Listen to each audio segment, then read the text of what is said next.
Hi, welcome to Ram Prasad talks. Manchester లోపల మరొక toss గెలిచాడు. వరుసగా 4 టాస్ గెలిచాడు బెన్ స్టోక్స్. సో టాస్ గెలిచి ఇంగ్లాండ్ బౌలింగ్ తీసుకుంది. సో ఇండియా జట్టు లోపల 3 మార్పులు జరిగాయి. ఒకటి, నితీష్ కుమార్ రెడ్డి ప్లేస్ లోపల శార్దుల్ ఠాకూర్, అలాగే కంటిన్యూస్గా ఫెయిల్ అవుతున్న కరుణ్ నాయర్ ప్లేస్ లోపల సాయి సుదర్శన్, అలాగే ఫిట్గా లేని ఆకాశ్దీప్ ప్లేస్ లోపల అంశుల్ కాంబోజ్.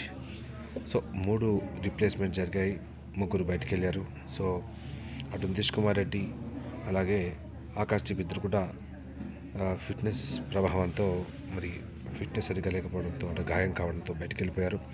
సో కరుణ్ నాయర్ను తీసివేయడం మాత్రం డెఫినెట్గా ఇది హర్షించదగ్గ పరిణామమే. ఎందుకంటే అతని కోసం ఒక అద్భుత కళాకారుడైన ఒక మంచి టాలెంటెడ్ సాయి సుదర్శన్ని పక్కన పెట్టడం అనేది మనకే కానీ ఎవరి క్రికెట్ లవర్స్ కూడా ఇష్టంగా ఉండదు.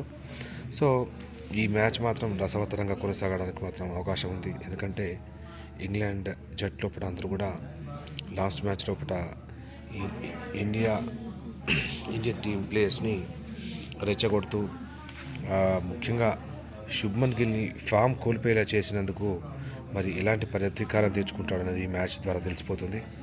సో చూస్తాం. నేను అప్డేట్లు ఇస్తూనే ఉంటాను, మీరు కామెంట్ చేస్తూనే ఉండండి, షేర్ చేయండి. నాకు తెలుసు మీరు కామెంట్ షేర్ చేయరని, బట్ నా వంతుగా నేను కోరుతుంటాను. Thanks for watching.